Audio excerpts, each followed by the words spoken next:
Hello friends, welcome to my channel. कैसे हैं आप सब? आई होप आप सब अच्छे होंगे और अच्छे से अपने एग्जाम की तैयारी कर रहे होंगे। तो फ्रेंड्स, आज की इस वीडियो में हम लाएं केमिस्ट्री के कुछ इंपॉर्टेंट क्वेश्चन। ठीक है, 12 इंपॉर्टेंट क्वेश्चन है जो कि मैक्सिमम हर बार पेपर में पूछे गए। उन 12 क्वेश्चन पे हम एक बार नज़र डाल लेते हैं। ठीक है, तो पहला क्वेश्चन है जो हमारे पास, वो देख सकते हैं आप। पहला क्वेश्चन है कि फिनॉल का लीबरमान अभिक्रिया द्वारा परीक्षण लिखिए। ठीक है, बहुत बार पूछा गया कि फिनॉल का लीबरमान अभिक्रिया द्वारा परीक्षण बताइए कैसे किया जाता है। देखिए, अभी देख रहे हैं 2017 में भी आया है, 19 में भी आया है, 23 में भी आया है। ठीक है, आगे आने की संभावना भी है, 24 में हो सकता है पूछा जाए। ठीक है, तो उसको आप कैसे लिखेंगे? जब फिनॉल सांद्र सल्फ्यूरिक अम्ल में घुले सोडियम नाइट्राइड से अभिक्रिया करता है, ठीक है, तो नीला या हरा रंग प्रकट हो जाता है। यानी कि जब फिनॉल है उसको हम लोग सल्फ्यूरिक अम्ल में घुले सोडियम नाइट्राइड से अभिक्रिया कराएंगे तो कैसा रंग मिलेगा हमें? नीला या हरा रंग प्रकट होगा। क्रियाकारी मिश्रण को जल से तनु करने पर रंग लाल हो जाता है तथा आधिक्य में NaOH मिलाने पर रंग पुनः वापस, यानी कि वापस क्या होता है? पुनः नीला हो जाता है। इस अभिक्रिया को ही हम लोग लीबरमान अभिक्रिया कहते हैं। ठीक है, यही हमारी लीबरमान अभिक्रिया है। ठीक है, इसकी रिएक्शन देख लेते हैं हम लोग। ये रही इसकी रिएक्शन। देखिए रिएक्शन क्या कर रहा है। अब ये जैसे रिएक्शन में मैंने क्या बोला था, सांद्र H2SO4 में और फिनॉल की रिएक्शन करा रहे हैं दोनों के साथ में। और किस में करवा रहे हैं? जो Na सोडियम नाइट्रेट है ना, किस में करा रहे हैं? सोडियम नाइट्रेट और जल का आधिक्य के साथ करवा रहे हैं। तो कैसा रंग मिल रहा है हमें? लाल रंग मिल रहा है। फिर लाल रंग मिलेगा हमें। ठीक है, लाल रंग को किस में कराएंगे? सोडियम हाइड्रोक्साइड NaOH के आधिक्य में कराएंगे तो वापस हमें कौन सा रंग मिल जाएगा?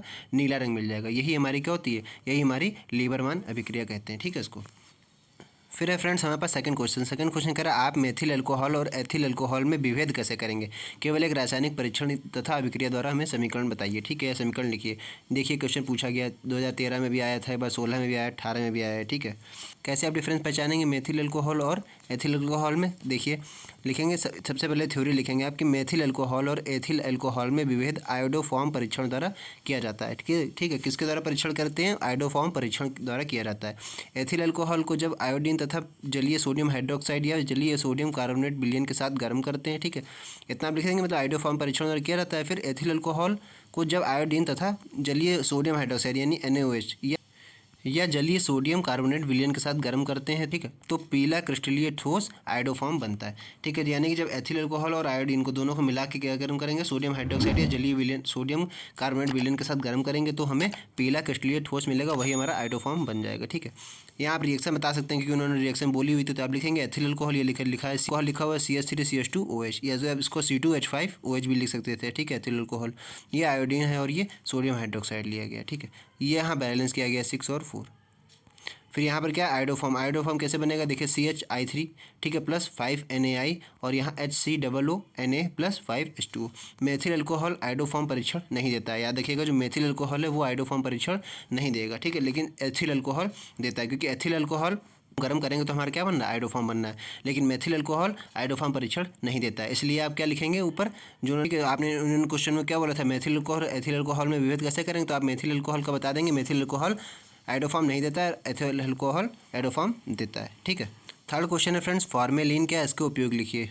ये भी इंपॉर्टेंट क्वेश्चन है, आपको ये पता होना चाहिए कि फॉर्मेलिन होता क्या है। फॉर्मेलिन फॉर्मेल्डिहाइड का जलीय विलयन होता है, जिसमें फॉर्मेल्डिहाइड की अधिकतम सांद्रता 40% यानी 40% तक होती है। यह विलयन मृत जीवों के परीक्षण में प्रयुक्त होता है। मतलब कहाँ इसका उपयोग किया जाता है? मृत जीवों के परीक्षण में प्रयुक्त होता है। बस इतना आपको लिख देना। फॉर्मेलिन जो होता है वो फॉर्मेल्डिहाइड का जलीय विलयन होता है। ठीक है, देखेंगे फ्रेंड्स हम लोग क्वेश्चन नंबर 4 कह रहा है कि एथिलएमिन क्षारीय प्रकृति प्रदर्शित करती है, क्यों? ऐसा क्यों करती है, स्पष्ट कीजिए। ठीक है, तो क्यों करती है ऐसा? देखिए, नाइट्रोजन परमाणु पर एकांकी इलेक्ट्रॉन युग्म की उपस्थिति के कारण एथिलएमिन अन्य एमिनों की तरह क्षारीय प्रकृति प्रदर्शित करती है। यह एक दुर्बल एकांकी क्षारक का व्यवहार प्रदर्शित करती है। जो नाइट्रोजन परमाणु पर एकांकी इलेक्ट्रॉन, एक अकेला इलेक्ट्रॉन होता है, जो इलेक्ट्रॉन युग्म होता है। ठीक है, युग्म की उपस्थिति के कारण ही एथिलएमिन अन्य एमिनों की तरह क्षारीय प्रकृति प्रदर्शित करती है। ठीक है, इतना आपको लिख देना, यही आपका आंसर हो जाएगा। ठीक है फ्रेंड, क्वेश्चन नंबर 5 आप देख रहे होंगे। ठीक है, क्या है? कार्बोहाइड्रेट को परिभाषित कीजिए। कार्बोहाइड्रेट क्या होते हैं? कार्बोहाइड्रेट बस ये आपको सब पता होना चाहिए। ठीक है, क्योंकि आप केमिस्ट्री बायो में भी पूछा था कार्बोहाइड्रेट क्या होता है, और केमिस्ट्री में तो पूछा जाएगा। ठीक है, तो आंसर इसका क्या होगा? कार्बोहाइड्रेट ध्रुवण घूर्णक पॉलीहाइड्रोक्सी एल्डिहाइड या कीटोन होते हैं। ठीक है, या वे पदार्थ होते हैं जो जल अपघटित होकर मोनोसेकेराइड के कई अणु बना देते हैं। ठीक है। या तो आप इतना शॉर्ट में ले सकते हैं कि कार्बोहाइड्रेट वे पदार्थ होते हैं जो जल में अपघटित होकर मोनोसैकेराइड के कई अणु बना देते हैं या कोई अणु देते हैं। ठीक है, इतना आपका इसका आंसर हो गया। ठीक फ्रेंड्स, क्वेश्चन नंबर 6 ये इंपॉर्टेंट क्वेश्चन है। लिपिड क्या होते हैं, कई बार पेपर में पूछा गया है। ठीक है, 14 में पूछा गया, 16 में पूछा गया, 18 में पूछा गया। तो ठीक है, लिपिड क्या होते हैं, इसका मुख्य कार्य क्या है, इनके मुख्य कार्य क्या है, लिपिड बताइए। तो लिपिड आपको पता होना चाहिए क्या, वे वसा और तेल जो जंतुओं एवं वनस्पतियों से प्राप्त होते हैं उन्हें हम लोग लिपिड के वर्ग के अंतर्गत रखते हैं। ठीक है, जो लिपिड जल में अविलेय कार्बनिक पदार्थ हैं। देखिए, याद रखिएगा, जो लिपिड हैं वो जल में अविलेय रहते हैं। ठीक है, मतलब जल में घुलते नहीं हैं। ठीक है, तो लिपिड जल में अविलेय कार्बनिक पदार्थ हैं, निम्न कण के कार्बनिक विलायकों जैसे ईथर क्लोरोफॉर्म में विलय होते हैं। ठीक है, आगे आप ये लिख सकते हैं कुछ महत्वपूर्ण लिपिड इस प्रकार हैं। ठीक है, मतलब लिपिड जो है कुछ इंपॉर्टेंट लिपिड इस प्रकार हैं। कैसे हैं देखिए, पहले जैसे वसा और तेल हो गया, दूसरा हो गया फास्फोलिपिड, तीसरा हो गया स्टेरॉइड, चौथा हो गया टर्पीन्स। ठीक है, इतना आप लिख सकते हैं। ठीक है, ये इसका आंसर हो गया। फिर आगे फ्रेंड देखिए क्वेश्चन नंबर 7, कॉपर धातु सिल्वर नाइट्रेट के विलयन से सिल्वर को विस्थापित कर देती है, ऐसा क्यों। ठीक है, ये आपसे ऐसा क्यों में क्वेश्चन पूछा जा सकता है। ठीक है, वैद्युत रासायनिक श्रेणी में कॉपर धातु का स्थान सिल्वर धातु से ऊपर होता है। ठीक है, वैद्युत रासायनिक जो श्रेणी होती है, कॉपर धातु होती है हमारे, वो सिल्वर धातु से हमेशा ऊपर रहती है। तो वही यहाँ पर लिखा हुआ है, देखिए वैद्युत रासायनिक श्रेणी में कॉपर धातु का स्थान सिल्वर धातु से ऊपर होता है, जिसके कारण कॉपर धातु सिल्वर नाइट्रेट के विलयन में सिल्वर को विस्थापित कर देती है। ठीक है, यहाँ पर देखिए रिएक्शन भी दिखाई हुई है, कॉपर प्लस ये जो सिल्वर नाइट्रेट AgNO3। ठीक है, यहाँ पर रिएक्शन हो रही है तो कॉपर नाइट्रेट बनना है। ठीक है, CuNO3 कॉपर नाइट्रेट बनना है और यहाँ पर सिल्वर अलग निकल रहा है, यानी कि सिल्वर को क्या कर रही है, कॉपर जो है विस्थापित कर दे रही है। ठीक है, आपको दिखा देना है। जितने भी आप ये क्वेश्चन देख रहे हैं, मैंने जो आप जितने भी आज मैं आपको क्वेश्चन ये सब बता रहा हूँ, ये 3 से लेकर के 5 नंबर में आपके क्वेश्चन पूछे जाते हैं। समझ लीजिए पक्का है। ठीक है, अगर पूछा आएगा तो मैक्सिमम 3 से 5 नंबर में क्वेश्चन पूछे जाएंगे, ये आप बिल्कुल ध्यान में बैठा के जाइएगा। ठीक है, फिर है क्वेश्चन नंबर 8, हेनरी का नियम लिखिए तथा इसके कुछ महत्वपूर्ण उपयोग लिखिए। हेनरी का नियम क्या होता है, ये भी इंपॉर्टेंट क्वेश्चन है। ठीक है, मैक्सिमम हर सेट में पूछा ही जाता है, हेनरी का नियम क्या लिखिए, इसकी व्याख्या कीजिए या उसके कुछ महत्वपूर्ण उपयोग लिखिए।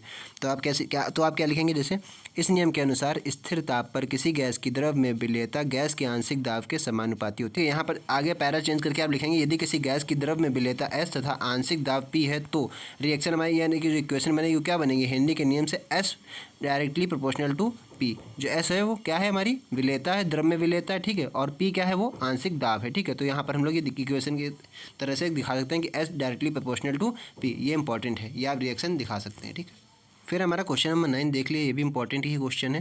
क्वेश्चन नंबर का कारण सहित स्पष्ट कीजिए कि H यानी कि हीलियम उत्कृष्ट गैसें में सबसे ज़्यादा निष्क्रिय है। कैसे आप स्पष्ट करेंगे इसको, ठीक है, तो यहाँ पे छोटा सा आंसर है, इसको लिख सकते हैं आप, हीलियम उत्कृष्ट गैसों में सबसे ज़्यादा निष्क्रिय होती है। ठीक है, क्योंकि इसमें कोषों की संख्या सबसे कम तथा आकर्षक बल सबसे अधिक होता है। बस आपको इतना सा लिख देना है। ठीक है, क्यों कम होती है, क्यों ज़्यादा निष्क्रिय गैस होती है, क्योंकि इसमें कोषों की संख्या जो होती है वो सबसे कम होती है और आकर्षण बल सबसे अधिक होता है। ठीक है, इतना आपको लिख देना है।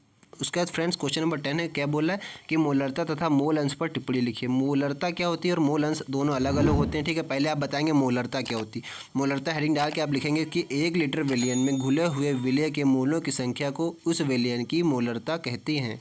तो मोलर को हम लोग दिखाते किससे हैं, अंग्रेजी के कैपिटल M से दिखाते हैं। ठीक है, तो 1 लीटर विलियन में जो हमारे मोलों के विलय जो घुले होते हैं उनकी संख्या को उस विलयन की मोलरता कहते हैं। ठीक है, तो मोलरता के फॉर्मूला भी आप दिखा सकते हैं, मोलरता इज इक्वल टू विलय के मोल बटे विलयन का आयतन, लीटर में होता है आयतन। ठीक है, इतना ये होगी हमारी मोलरता। आगे हम लोग पढ़ते हैं मोल अंश।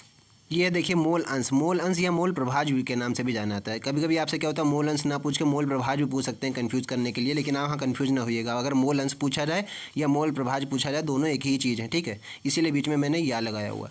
तो यहाँ पर इसके डिफिनेशन आप क्या लिखेंगे, विलयन में उपस्थित किसी एक घटक या अवयव के मोलों की संख्या तथा विलय एवं विलायक के कुल मोलों की संख्या के अनुपात को उस अवयव का मोल अंश कहते हैं। इसे हम लोग किससे दिखाते हैं, एक्स से प्रदर्शित करते हैं। अच्छा, हम लोग मोलरता को किससे प्रदर्शित कर रहे थे, एम से। ठीक है, अंग्रेजी कैपिटल M से। यहाँ से हम लोग एक्स से दिखाते हैं मोल प्रभाज या मोल अंश को। ठीक है, तो ये इसकी डेफिनेशन थी। आगे आप इसका इसी तरह इसका भी बॉक्स बना के आप दिखा सकते हैं कि विलय के मोल अंश क्या होता है, XA इक्वल टू क्या, NA।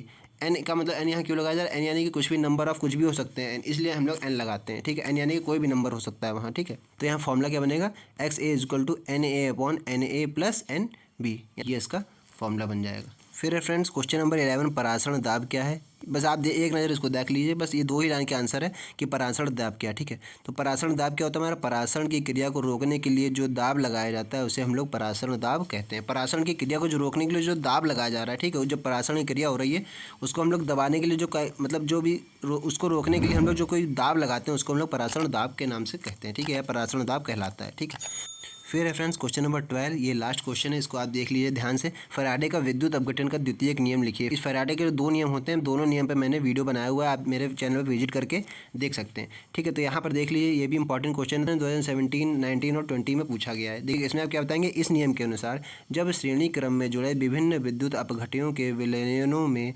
समान मात्रा में विद्युत प्रवाहित की जाती है तो इलेक्ट्रोड पर मुक्त पदार्थों के द्रव्यमान उनके तुल्यांक भारों के समानुपाती होते हैं। ठीक, इतना आपको बताना है। तो कैसे आप बताएंगे, जब श्रेणी क्रम में जुड़े विभिन्न, यानी श्रेणी क्रम का मतलब ये W1 और ये E1 किसके प्रोपोर्शनल है, डायरेक्टली प्रोपोर्शनल। आप बोल सकते हैं कि जो W1 है हमारा और E1 किसके प्रोपोर्शनल है, W1 के प्रोपोर्शनल है।